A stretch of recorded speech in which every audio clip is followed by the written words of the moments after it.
Erev Tov, good evening. Continuing with the Sefer on Shemirat Enayim, guarding our eyes, 5th chapter. The Mussar Masechet Kala explains as follows: Amar Rabbi Yachai bar Yoshia, Kol ha-mitzapeh benashim, sof ba lidei avera. The Gemara is telling us that anybody who looks at women at the end will finish off lo alenu with sinning. Let's see what that means. V'chol hamfaneh atzmo min ha'avera velo asao. But one who saves himself, one who avoids and holds himself back from sinning, afilu hu Israel, even though he's not a Levi or a Kohen, he's just an Israel like most of us. Ra'ui hu leha'alot ola kekohen gadol al gabei hamizbeach. He now becomes at the same level of not just the Kohen, not any ordinary Kohen, the Kohen Gadol who brought a korban at the Mizbeach. Now we have to understand, the time of the temple, the time of the Beit HaMikdash, the Kohen Gadol was the most elite and a prominent position in the Jewish people. And bringing up a sacrifice and offering was no simple deed.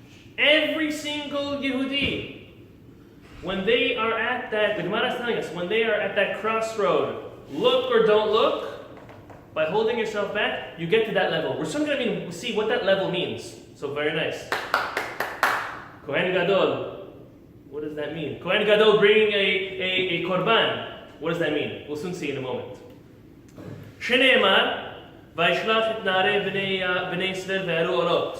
And then the Gemara continues, V'chol mi shesam atzmo naki min ha'avera. Anybody who completely saves themselves from this avera, ba'olam hazeh v'lo asa, and he did not do it, ne'eneh miziv hashchina le'olam haba. If in this world a person is, we learned this concept, if in this person in the world saves himself from sinning with one's eyes, which will lead to improper relationships or touching, chas v'shalom, anything of the sort, then they will have the merit to see the Shekhinah in Olam Haba. So now let's go back to the main concept of this evening. What does that mean? That any Israel, whether they're Kohen, Levi, or Israel, they guard themselves, they guard their eyes from sinning. They now have become at the level of a Kohen Gadol who's able to bring an offering. So look what the Shomer Emunim, the Slonim Rebbe, he explains a beautiful, this is for you, Jerry. He explains a beautiful concept. He says, based on this Gemara, when an individual now has the opportunity, or the challenge, better yet said, of looking at something inappropriate, and we will reiterate, whether that's live or whether it's in a book, in a magazine, on a telephone, on a TV, all of the above, chas v'shalom. A person's at that crossroad, and he decides to use his God-given eyelids to close his eyes, or his God-given twisting of the neck, and turns himself away. We think it's so hard, but it takes a blink of a second to close our eyes. And he does that. He says, the Shomer Emunim says, a person has koach hatfilah, the power of prayer, just as a Kohen Gadol bringing up a korban. Doesn't say Yom Kippur. It could mean that as well. However, I don't want to misquote him. He says that a person who has that challenge and he overcomes him, he saves himself, he now is at the level of a Kohen Gadol when he is bringing a sacrifice to HaKadosh Baruch Hu. That means when a person prays at that moment, I remember as a bachur, I was younger, this was before I was like in high school, and we learned about the Enayim, the concepts of Shemirat Enayim. And they told us, whenever you have that opportunity, close your eyes, and before opening your eyes, pray to HaKadosh Baruch Hu for something. Whatever it is, guaranteed. Now, we don't put ourselves in that scenario. You have to close the eyes and pray with the eyes closed. With the eyes closed, yes. Oh, yes, that's the condition. Yes. No, meaning, no. I'm joking by saying keeping your eyes closed, but I'm saying at that moment, you could turn your head. At that moment when you're avoiding the sin of viewing anything improper, you close your eyes. And Shemirat tells us, close your eyes or not, again, that's not ideal, and not the main point. You do not engage in the sin. That is a very potent and strong moment for prayers. The Al-Shech, we quoted him this morning also, Rabbeinu Moshe Al-Shech, he also says, he takes it further.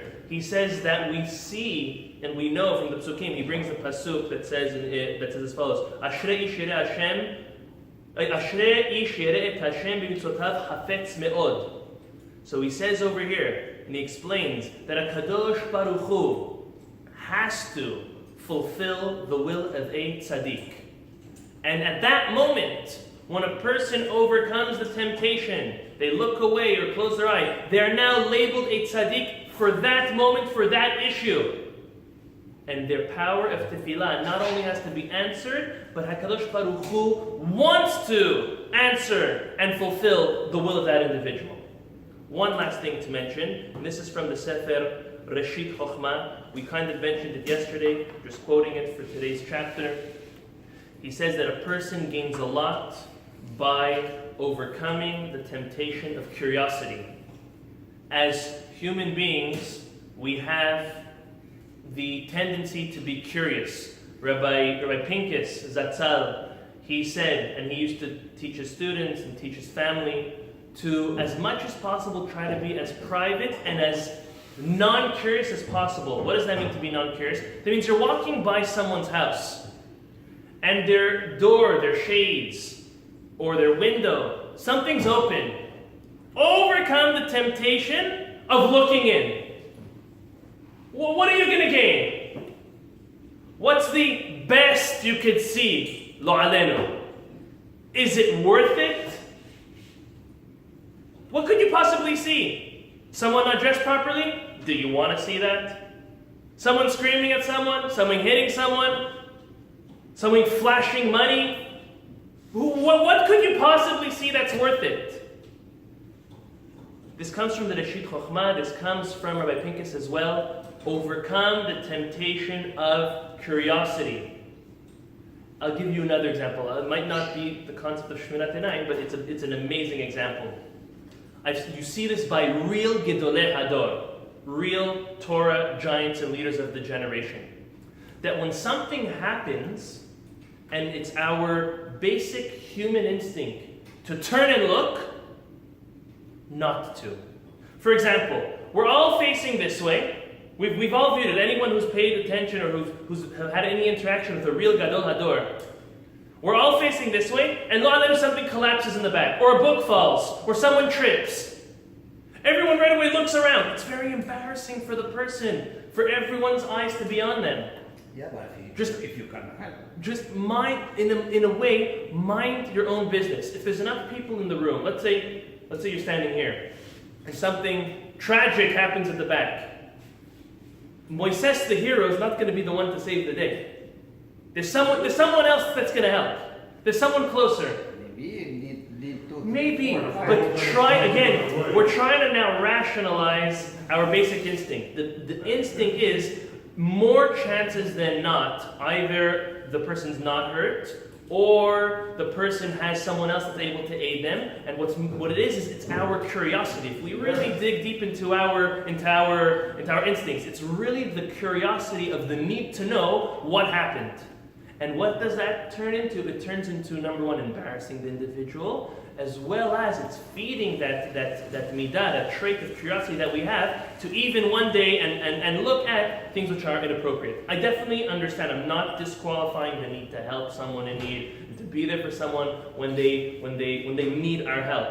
But the concept of killing or subduing our curiosity is very, very important, and it is very prominent when it comes to the concept of Shemirat Enayim, to learn to be a little more focused on what we need, as we said yesterday, either looking down or looking up. Bezrat Hashem HaKadosh Baruch Hu will give us the koach, the strength, and again the sachar, the merit of this evening, this concept is the power of tefillah that one gets when they overcome temptation of looking. Baruch Adonai Olam. Amen.